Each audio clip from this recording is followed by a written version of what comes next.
بسم اللہ الرحمن الرحیم۔ السلام علیکم پیارے دوستو، حضرت سلیمان علیہ السلام اللہ تعالیٰ کے وہ برگزیدہ نبی گزرے ہیں جن کو اللہ تعالیٰ نے دنیا کی سب سے انوکھی بادشاہت عطا فرمائی تھی۔ آپ کی حکومت کسی ایک ملک یا سلطنت پر نہ بلکہ آپ کو اللہ تعالیٰ نے پوری روح زمین کی سب سے عظیم بادشاہت عطا فرمائی تھی۔ دنیا کی ہر مخلوق کو اللہ تعالیٰ نے آپ کے تابع کر دیا تھا۔ جنات، پریاں، حیوانات، الغرض دنیا کی تمام مخلوقات ہر وقت آپ کی خدمت میں موجود رہا کرتے تھے۔ اس خوبصورت حکومت اور بادشاہت کے ساتھ ساتھ اللہ تعالیٰ نے آپ کو خوبصورت اڑنے والے گھوڑے بھی عطا فرمائے تھے جو سفید پروں والے اور نہایت ہی خوبصورتی کے حامل تھے۔ حضرت سلیمان علیہ السلام دنیا کے وہ واحد بادشاہ ہیں جن کو اللہ تعالیٰ نے اڑنے والے گھوڑے عطا فرمائے، جس کی وجہ سے آپ کی بادشاہت مزید طاقتور بن گئی تھی۔ یونان کے لوگ حضرت سلیمان علیہ السلام کے اڑنے والے گھوڑے کو پیگسس کے نام سے یاد کرتے ہیں۔ یونانی لوگوں کو ماننا ہے کہ یہ گھوڑے یونان میں ہوا کرتے تھے۔ رومی ماہرین کے مطابق ان اڑنے والے گھوڑوں کو وہی شخص اڑا سکتا تھا جو نہایت ہی نیک دل اور اچھا انسان ہو۔ یہ گھوڑے خوبصورتی کے ساتھ ساتھ نہایت ہی طاقتور اور عقل مند بھی تھے۔ پیارے دوستو، تاریخ کی کتابوں میں ایک ایسے گھوڑے کا بھی ذکر ملتا ہے جس کو یونیکورن کہا جاتا ہے۔ یہ گھوڑا بھی انہی اڑنے والے گھوڑوں کی نسل میں سے تھا۔ اس گھوڑے کے ماتھے پر ایک سینگ تھا جو نہایت ہی خوبصورت اور شفا والا مانا جاتا تھا۔ قدیم لوگوں کا یہ عقیدہ تھا کہ اس سینگ سے بے شمار بیماریوں کا علاج ہوتا تھا۔ پیارے دوستو، کیا آپ جانتے ہیں کہ اللہ تعالیٰ نے حضرت سلیمان علیہ السلام کو جو اڑنے والے گھوڑے عطا فرمائے تھے وہ کہاں ہے، اور اللہ تعالیٰ نے ان گھوڑوں کی نسل کو کیوں ختم کر دیا؟ حضرت سلیمان علیہ السلام کو یہ اڑنے والے گھوڑے کہاں سے ملے تھے، اور حضرت سلیمان علیہ السلام سے ایسی کون سی بھول ہوئی تھی جس کی وجہ سے حضرت سلیمان علیہ السلام نے اپنے سب سے پسندیدہ گھوڑوں کے پروں کو کاٹ دیا تھا؟ اور کیا ان اڑنے والے گھوڑوں کا ذکر قرآن و حدیث میں بھی ملتا ہے یا نہیں؟ ان تمام سوالات کے جوابات قرآن و حدیث کی روشنی میں آج کی اس ویڈیو میں ہم آپ کو بتائیں گے، لہٰذا ہماری اس ویڈیو کو آخر تک ضرور دیکھیے گا۔ پیارے دوستو، گھوڑا اللہ تعالیٰ کی وہ خوبصورت مخلوق ہے جس کا ذکر کئی مقامات پر قرآن پاک میں ملتا ہے، اور کئی مقامات پر اللہ تعالیٰ نے صحابہ کرام کے گھوڑوں کی قسم بھی کھائی ہے۔ پرانے وقتوں میں گھوڑوں سے بے شمار کام لیے جاتے تھے۔ گھوڑوں کو جنگوں کے علاوہ سواری کے لیے اور نمائشوں میں خوبصورتی کے لیے بھی استعمال کیا جاتا تھا۔ قدیم زمانے کے لوگ اپنے گھوڑوں کے ساتھ ساتھ ان کا شجرہ بھی رکھا کرتے تھے کہ یہ گھوڑا کس کی نسل میں سے ہے، اور اس کے والدین کا نام کیا ہے، اور اس کی تاریخ پیدائش کیا ہے۔ یہاں تک کہ گھوڑوں کے مالک اپنے گھوڑوں کے دادا پر دادا کا نام بھی یاد رکھا کرتے تھے۔ ان گھوڑوں کے شجرہ نسب کو یاد رکھنے کا مقصد یہ ہوا کرتا تھا تاکہ اس بات کی پہچان ہو سکے کہ یہ گھوڑا کس قدر اعلیٰ نسل کا ہے۔ قدیم زمانے کے لوگ گھوڑوں کی پرورش کے لیے بڑی بڑی تنخواہوں پر نوکر رکھا کرتے تھے، اور گھوڑوں کو رکھنے کے لیے اعلیٰ جگہ کا بندوبست کیا جاتا تھا۔ اس زمانے میں جو آدمی اپنے گھوڑوں کا شجرہ نسب یاد رکھتا اس شخص کو عقل مند سمجھا جاتا تھا۔ جب حضرت سلیمان علیہ السلام نے ملکہ بلقیس کو اپنے دربار میں طلب کیا اور ان کو اللہ تعالیٰ کی وحدانیت پر ایمان لانے کا کہا تو ملکہ بلقیس نے دعوت حق کو قبول کر لیا اور اللہ تعالیٰ کی وحدانیت پر ایمان لے آئی۔ تو حضرت سلیمان علیہ السلام نے ملکہ بلقیس سے نکاح کر لیا۔ چنانچہ حضرت سلیمان علیہ السلام کی بیوی ملکہ بلقیس حضرت سلیمان علیہ السلام کے اڑنے والے تخت سے بہت خوش ہوتی تھی، اور ان کی خواہش تھی کہ وہ بھی حضرت سلیمان علیہ السلام کے ساتھ ہوا میں اڑ کر سفر میں جائے اور سیر کرے۔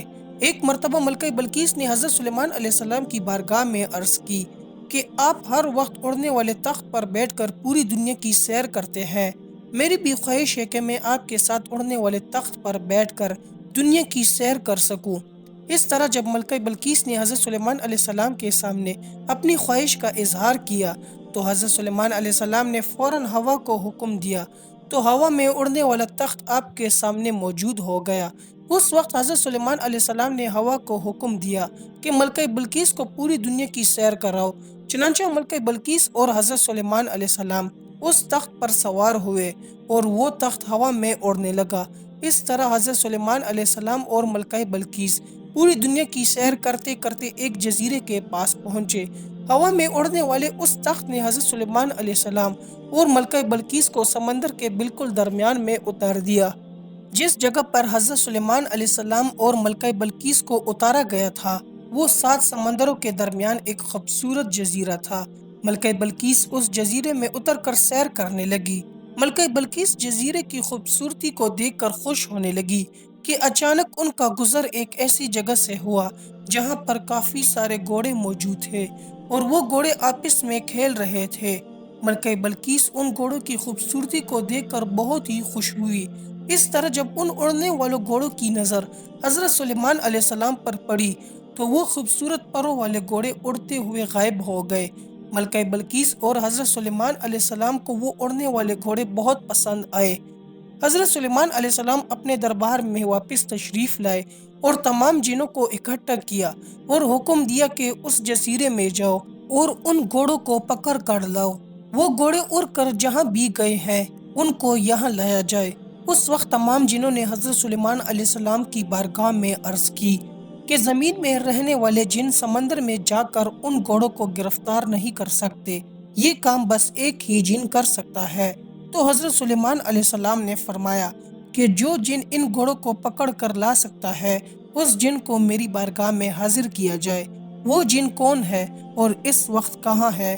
اس وقت جنوں نے حضرت سلیمان علیہ السلام کو جواب دیا کہ حضور اس جن نے آپ کا حکم ماننے سے انکار کر دیا ہے اور اس کا کہنا ہے کہ میں آزاد رہنا چاہتا ہوں۔ وہ جن ہمارے جھنڈ سے بھاگ کر سمندر کے اندر چھپ گیا ہے۔ تو حضرت سلیمان علیہ السلام نے حکم دیا کہ وہ جن جس جگہ پر بھی موجود ہو ہر صورت میں اس کو پکڑ کر میرے پاس لاؤ۔ چنانچہ حضرت سلیمان علیہ السلام کا حکم پاتے ہی تمام جن سمندر میں چلے گئے اور وہاں جا کر بلند آواز سے کہنے لگے، اے ہمارے دوست، تو جس بادشاہ کے ڈر سے یہاں آ کر رہنے لگا ہے اس بادشاہ کا وصال ہو گیا ہے، اب ہم سب آزاد ہیں۔ جب سمندری جن نے یہ بات سنی تو وہ خوشی خوشی سمندر سے باہر آ گیا اور اپنے دوستوں کے ساتھ مل گیا۔ اس وقت حضرت سلیمان علیہ السلام کے فرما بردار جنوں نے جن کو گرفتار کر لیا اور حضرت سلیمان علیہ السلام کی بارگاہ میں حاضر کر دیا۔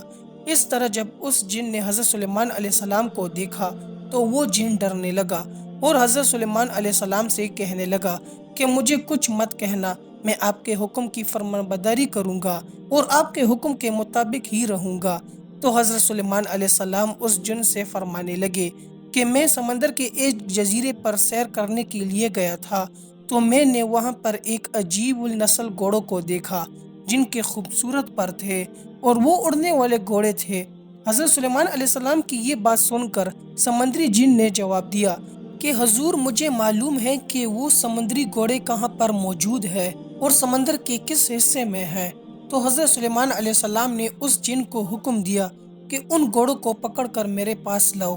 چنانچہ حضرت سلیمان علیہ السلام کا حکم پاتے ہی تمام جن ان سمندری گھوڑوں کے پاس گئے اور وہ سمندر کے کنارے سے پانی پی رہے تھے، لیکن ان گھوڑوں کو پکڑنا اتنا آسان نہ تھا۔ اس وقت جنوں نے ان کو پکڑنے کے لیے ایک ترکیب لگائی اور ان گھوڑوں کو پکڑ کر حضرت سلیمان علیہ السلام کی بارگاہ میں پیش کر دیا۔ یہ گھوڑے جیاد نسل کے تھے جو بہت ہی خوبصورت اور تیز تھے۔ حضرت سلیمان علیہ السلام نے جنات، پریوں اور انسانوں کے الگ الگ گروہ بنائے ہوئے تھے۔ حضرت سلیمان علیہ السلام نے ان اڑنے والے گھوڑے کا ایک الگ لشکر بنا دیا جن کو سب سے اعلیٰ درجے دے دیا گیا۔ حضرت سلیمان علیہ السلام ان گھوڑوں کو جنگلوں اور دوسرے کاموں میں استعمال فرماتے۔ یہ گھوڑے بڑی تیز رفتاری کے ساتھ جاتے اور کام کر کے فوراً واپس آ جاتے۔ ایک دن ایسا ہوا کہ حضرت سلیمان علیہ السلام ان اڑنے والے گھوڑوں کے لشکر کے پاس گئے اور ان گھوڑوں سے پیار کرنے لگے۔ حضرت سلیمان علیہ السلام ان گھوڑوں کے لشکر میں اس قدر مشغول ہو گئے کہ آپ کو پتہ بھی نہ چلا کہ آپ کی عبادت کا وقت گزر رہا ہے۔ اس طرح جب آپ کی عصر کی نماز کا وقت گزر گیا تب آپ کو پتہ چلا تو حضرت جبرائیل علیہ السلام آپ کی بارگاہ میں حاضر ہوئے اور کہنے لگے، اے سلیمان علیہ السلام، آپ دنیا کی نمائش اور مال میں اس قدر گم ہو گئے کہ آپ کو عبادت کے وقت گزرنے کا پتہ بھی نہ چلا اور آپ اللہ تعالیٰ کی عبادت کرنے سے محروم رہ گئے۔ حضرت جبرائیل علیہ السلام نے حضرت سلیمان علیہ السلام کی بارگاہ میں عرض کی کہ اللہ تعالیٰ کو آپ کا یہ عمل بالکل بھی پسند نہیں آیا۔ جب حضرت جبرائیل علیہ السلام یہ بات کہہ کر واپس چلے گئے تو حضرت سلیمان علیہ السلام اللہ تعالیٰ کی عبادت میں مشغول ہو گئے اور اللہ تعالیٰ سے رو رو کر معافی مانگنے لگے اور عرض کرنے لگے کہ جس چیز کی وجہ سے میرا رب مجھ سے ناراض ہوتا ہے میں اس چیز کے پاس ہی نہیں جاؤں گا۔ آپ علیہ السلام اللہ تعالیٰ کی بارگاہ میں بے حد شرمندہ ہوئے اور اللہ تعالیٰ کی بارگاہ میں اس بات کی معافی طلب کی۔ اس کے بعد حضرت سلیمان علیہ السلام نے ان تمام اڑنے والے گھوڑوں کو اپنی بارگاہ میں پیش کرنے کا حکم دیا۔ جب آپ علیہ السلام کے سامنے وہ سب گھوڑے پیش کر دیے گئے تو آپ نے جیاد قسم کے سب گھوڑے کے پروں کو کٹوا دیے، جیسا کہ اللہ تعالیٰ قرآن پاک میں اس واقعے کی طرف اشارہ کرتے ہوئے یوں ارشاد فرماتے ہیں، اور ہم نے داؤد کو سلیمان علیہ السلام عطا کیا، کیسا اچھا بندہ تھا، بے شک وہ رجوع کرنے والا تھا۔ جب اس کے سامنے شام کے وقت تیز روح گھوڑے حاضر کیے گئے تو کہا کہ میں نے مال کی محبت کو یاد الہی سے عزیز سمجھا، یہاں تک کہ آفتاب غروب ہو گیا، ان کو میرے پاس لوٹاؤ۔ بس پنڈلیوں اور گردنوں پر تلوار پھیرنے لگا۔ اور ہم نے سلیمان علیہ السلام کو آزمایا تھا اور اس کی کرسی پر ایک دھڑ ڈال دیا تھا، پس وہ رجوع ہوا اور کہا کہ اے میرے رب مجھے معافی عطا فرما اور مجھے ایسی حکومت عنایت فرما کہ میرے بعد ایسی حکومت کسی کو نہ ملے۔ پیارے دوستو، اس طرح حضرت سلیمان علیہ السلام ان گھوڑوں کی خوبصورتی میں مشغول ہو گئے اور آپ سے یہ بھول ہوئی کہ آپ کی وہ نماز قضا ہو گئی تو حضرت سلیمان علیہ السلام نے اللہ تعالیٰ کی بارگاہ میں معافی حاصل کی اور ان گھوڑوں کے پروں کو کاٹ دیا اور اس طرح ان گھوڑوں کی نسل کو ختم کر دیا۔ حضرت سلیمان علیہ السلام کے ان اڑنے والے گھوڑوں کا ذکر حدیث پاک میں بھی ملتا ہے، جیسے کہ روایات میں آتا ہے کہ جب حضور پاک صلی اللہ علیہ وآلہ وسلم غزوہ تبوک یا غزوہ خیبر سے واپس تشریف لائے تو آپ صلی اللہ علیہ وآلہ وسلم گھر میں داخل ہوئے۔ آپ صلی اللہ علیہ وآلہ وسلم نے دیکھا کہ حضرت عائشہ رضی اللہ عنہ گڑیوں سے کھیل رہی ہے۔ حضور پاک صلی اللہ علیہ وآلہ وسلم نے حضرت عائشہ رضی اللہ عنہ کے کھلونے میں اڑنے والے گھوڑے کو بھی دیکھا تو نبی کریم صلی اللہ علیہ وآلہ وسلم نے حضرت عائشہ صدیقہ رضی اللہ عنہ سے پوچھا، اے عائشہ یہ کیا ہے؟ تو حضرت عائشہ صدیقہ رضی اللہ عنہ نے جواب دیا کہ میری چھوٹی سی گڑیا ہے۔ تو حضور پاک صلی اللہ علیہ وآلہ وسلم نے دریافت کیا کہ ان کھلونے کے اندر پروں والے گھوڑے کا کیا راز ہے؟ تو حضرت عائشہ صدیقہ رضی اللہ عنہ نے فرمایا، حضور کیا آپ نہیں جانتے کہ حضرت سلیمان علیہ السلام کے پروں والے گھوڑے تھے؟ حضرت عائشہ صدیقہ رضی اللہ عنہ کی یہ بات سن کر آپ صلی اللہ علیہ وآلہ وسلم مسکرائے۔ پیارے دوستو، حضور پاک صلی اللہ علیہ وآلہ وسلم کی اس حدیث مبارکہ سے یہ پتہ چلتا ہے کہ حضرت سلیمان علیہ السلام کے پاس واقعی پروں والے اور اڑنے والے گھوڑے موجود تھے، اور حضرت سلیمان علیہ السلام کے واقعے سے پتہ چلتا ہے کہ ان گھوڑوں کی نسل کو حضرت سلیمان علیہ السلام کے دور ہی میں ختم کر دیا تھا۔ جی تو پیارے دوستو، ہم امید کرتے ہیں کہ آپ کو ہماری آج کی ویڈیو پسند آئی ہوگی۔ اگر آپ کو ہماری ویڈیو پسند آئی ہے تو آپ سے گزارش ہے کہ ہمارے چینل کو لائک اور سبسکرائب کر دے اور بیل کے بٹن کو بھی آن کر دے۔ آپ سے ملاقات ہوگی ایک نئی معلوماتی ویڈیو میں، دیکھتے رہیے ہمارے چینل کو۔ آخر میں اللہ تعالیٰ سے دعا ہے کہ اللہ تعالیٰ ہمیں اچھے کام کرنے کی توفیق عطا فرمائے اور ہمارا خاتمہ ایمان پر کرے۔